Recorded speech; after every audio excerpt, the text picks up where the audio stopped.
Rolling. Hey, Dr. Paul Vanek, Men or Plastic Surgery. You may have heard of the skinny shot.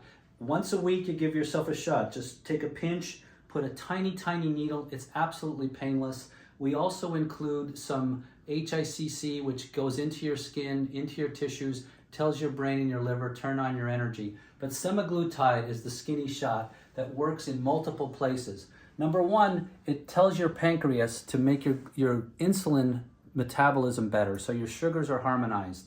For people who have a little bit of elevated sugar, it's a great drug to help them bring that down. It tells your pancreas also that your glucagon should get turned on and tells your liver to burn your fat. So when you have a drug that goes to your brain and says, I'm not hungry, you can reduce your caloric intake, but also your liver can be told to turn on the machinery that naturally burns your fat. Of course, it does have some side effects. Most people tell me that they have to deal with a little constipation because it slows down your stomach emptying. It also says, I don't have to eat as much to feel full.